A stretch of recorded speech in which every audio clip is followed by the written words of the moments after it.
Hello! Today's Pokemon review is on Toxtricity. This is the battle feature figure made by JAZWARES, formerly Wicked Cool Toys, and this is what it does. Battle feature figures are usually around 4.5 inches in height and they retail for around $9.99. Now on the back we see some of the other figures released alongside the Toxtricity, including PIDGEOT, which I've already done a review on, so go and check that video out. And once I get my hands on Grimmsnarl, I'll do a review on that as well. So if you don't want to miss out on that, make sure to hit that subscribe button and that notification bell so you know exactly when I upload.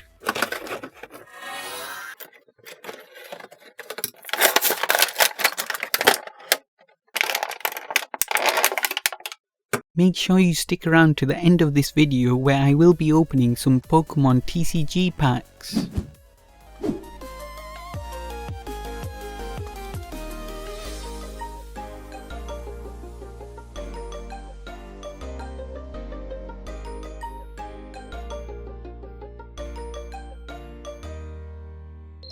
The way the battle feature works on this figure is, on its back we have this purple lever, and once you click that purple lever down, the head and one of its arms move up and down in tandem. So that's how the battle feature looks from the side, and this is how it looks from the front.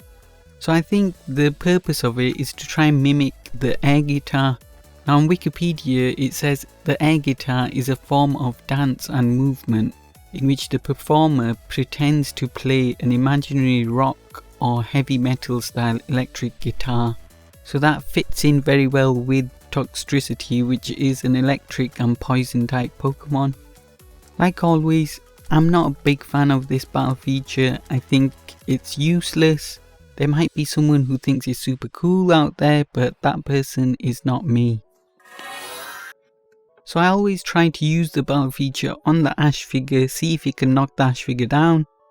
I'm trying to use the electric hair part of this figure to knock him down. Pretty difficult to do. I don't think the battle feature was meant to be used to knock other figures down in this case, because it's just trying to do an air guitar move, but it did manage to take the Ash down. So it's really difficult to try and take another figure down. You have to get really close up to it, and even then it's difficult because, like I said, I don't think that's what the feature was meant for. Paintwork wise, I'm really happy with the colour palette that they've used on this figure. This is obviously the amped version of Toxtricity, and they've gone with a very vibrant purple and yellow colour scheme, so I'm really happy with that. It isn't the most cleanest of paintworks, especially in some areas where the yellow and the purple come together, but it's decent enough. And underneath we do get the S5 logo on one of its feet, which shows this is one of their newer Series 5 figures. And the rest of the paintwork, I think it's pretty decently painted around the eyes, for example, on the body parts. If you look at its back, they've painted in all the spikes, etc. quite well. There was this one yellow spot on its arm, which I thought would come off, but it doesn't. But other than that, the paint job is very decent on this figure. Moving on to the sculpt, I think they've done a very decent job with the head sculpt of this figure. It looks exactly like how I expect a Toxtricity to look. And my favourite part about this figure is this electric hair piece that they've got on. It is made out of a softer plastic, but I think they've done it really well. It looks really good on this figure and I wouldn't change anything about that. This tail part is also made out of the same material, so it's a softer plastic. And the rest of the figure is made out of a harder plastic, including these spikes on its arms and those purple patches on its body. They're all harder plastic. Now on the back we can see the spikes, and there's the lever for the battle feature, which blends in with the spikes and it's coloured in purple, so it doesn't really stick out that much. So they've done really well to sort of hide that feature. But there's one area that they definitely didn't do well in hiding, and that's this neck area here. Looking more closely at this neck area, you can see it's the worst part about this figure. it's obviously there because they had to have it to incorporate the battle feature, but I don't know why they made it this bad. You can see there's a huge gap between the pieces here. In fact, the gap is so big that you can see through the figure itself. I've never seen that on a figure of this size before, where you can actually see through the figure. So I don't know if you'll be able to pick up and see this, but if you look through the neck of this figure, you can see the table underneath, and if I put my finger in the way, you can see it blocks that table area in the background. So that's how big the gap is in this figure, and that's why it looks as bad as it does. I just want to emphasize how big this is by moving it from side to side. You can see a huge gap here, and I think they could have done a better job in trying to cover this bit up and still have its head move up and down. I mean, personally, I just prefer that they didn't have the head move at all. Put a ball joint in there and just have the battle feature be one of his arms moving up and down. You didn't have to have the head move up and down as well. So that's totally ruined the figure for me. We're not going to really get another Toxtricity of this size, so we might be stuck with it. 3 points of articulation on this figure. So you can see there's a swivel joint on its arm here, so it does rotate around a full 360 degrees. There's no points of articulation in the feet or the legs. Very disappointing that they didn't have any articulation there.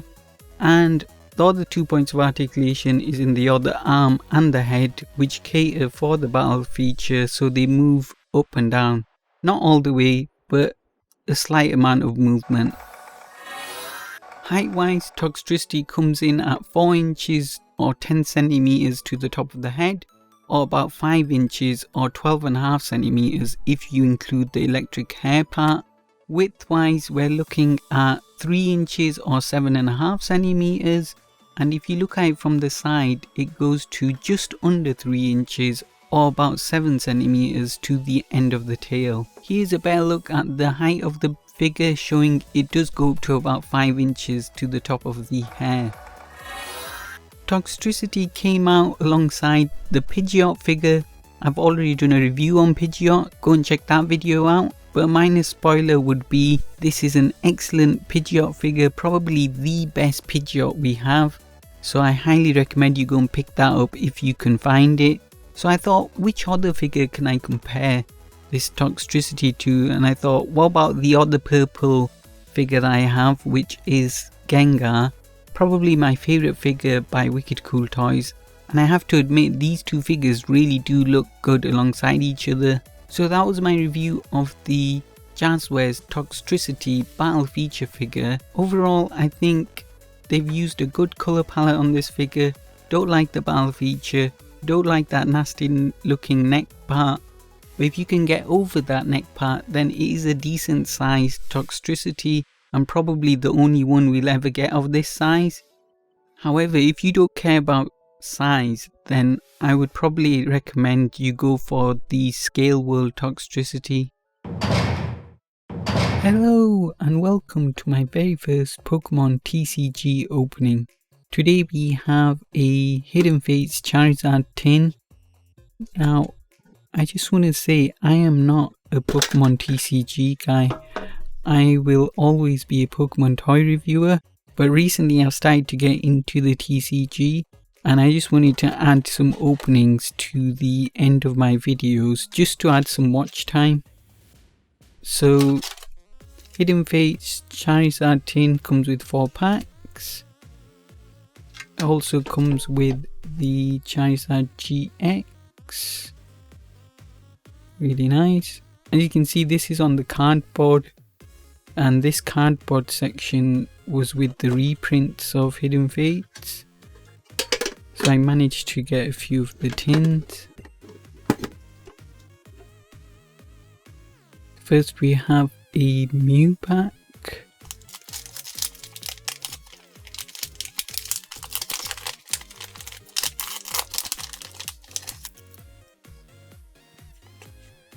The code card.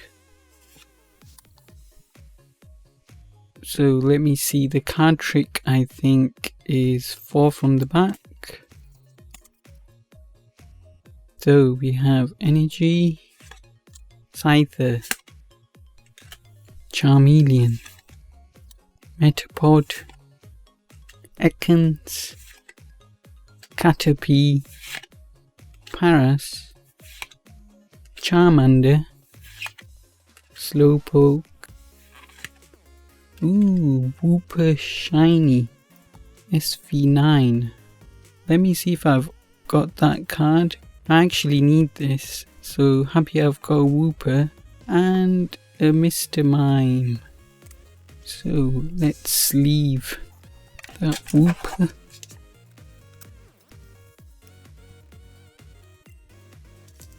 Pack number 2.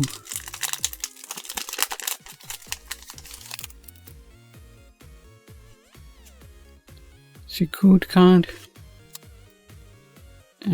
for we have Energy, Charmeleon, Graveler, Farfetch'd, Clefairy, Caterpie, Ekans, Paras, Charmander, and a Blaine's Last Stand Reverse Hollow, and a Snorlax.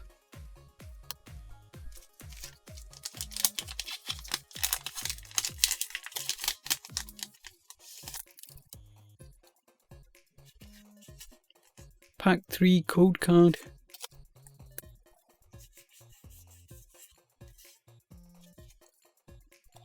We have a Water Energy, Jinx, Magma, Farfetch'd, Psyduck, Clefairy, Magikarp, Ekans, Voltorb, Reverse Hollow Jigglypuff, and a Kangaskhan. So far we haven't got anything good. We've got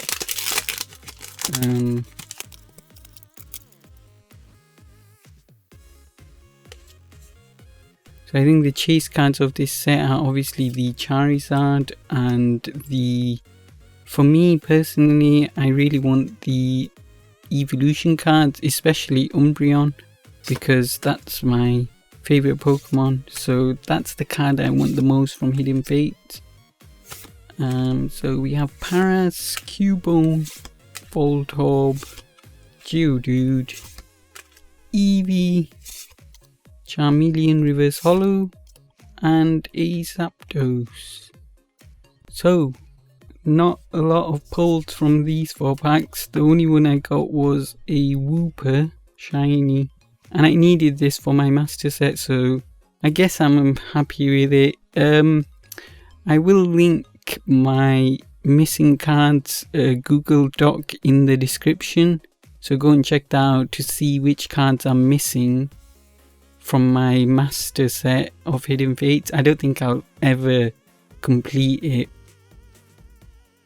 If you liked that video, hit the thumbs up, and if you'd like to see more Pokemon toy reviews, hit that subscribe button now.